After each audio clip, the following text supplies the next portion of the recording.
أعوذ بالله من الشيطان الرجيم بسم الله الرحمن الرحيم قل لن يصيبنا إلا ما كتب الله لنا هو مولانا وعلى الله فليتوكل المؤمنون. د قرآن کریم د سورۃ توبه آیت کریمه ده.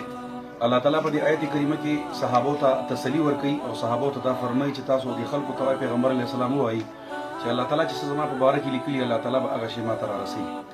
كتب الله لنا هو مولانا. هغه زموږ کارساز دی او زموږ هغه کار جوړونکی دی او په الله باندې ایمان والو باور ساتي. دې ځکه مفتي شفیع رحمت الله علیه لیکلي دي الله تعالی دې د مفتي شفیع صاحب قبر منور وګرځي او الله دې برکتي وګرځي. هغه لیکلي دي چې احتیاطي تدابیر اختیارول د توکل خلاف دي. بیګه موږ ترجمه کې الحمدلله دا آیت کریمه ویلي افاغه کې دا خبر مخې تراغه چې موږ د دنیا د ډاکټران څومره دي په هر خبر باندې زموږ باور اعتماد شته دي. موږ ته په مدرسو کې په دارالافتا کې دا ویل کېږي کته ته یو مستند او یو غټ ډاکټر وي چې روزو خورمږي یې خورو کته ته ډاکټر وي چې په سفر کې تدا کارو کوم د ډاکټر په خبرو باندې اعتماد کوو نو که ډاکټر موږ ته وي چې ماسک واچوه لاسونه روزانه وینځه دا خو د اسلام مسلې دي. لاس وینځل د روټۍ دپاره د اوداسه دپاره دا ټول موږ ته اسلام ویلي دي. نو که ډاکټر راته ویلې په دې کې څه قباحت نشته دی. دغه رنګې ماسک اچول احتیاطي تدابیر یا مثال په تور باندې د انسان له چینک راشي او پرنجې ورله راشي نو د الله د پیغمبر حدیثو کې داسې راځي هغه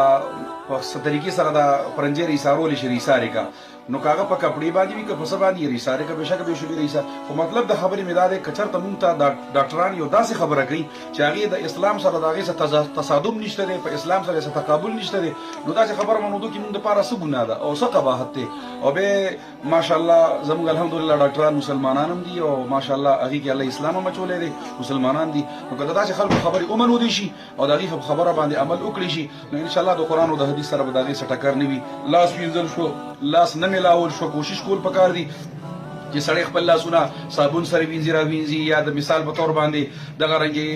عامو مجالسو کې بې ځایه ناستې سړی نه کوي. رسول الله صلی الله علیه وسلم نه چا تپوس کړی دی ای د الله پیغمبره د نجات لار راته وښایه خلاصې به د عذاب نه څنګه کېږي د الله د قهر نه به څنګه خلاصېږم. درې خبرې رسول الله صلی الله علیه وسلم ورته کړي دي په هغې کې رسول الله صلی الله علیه وسلم یو دا خبره کړې ده چې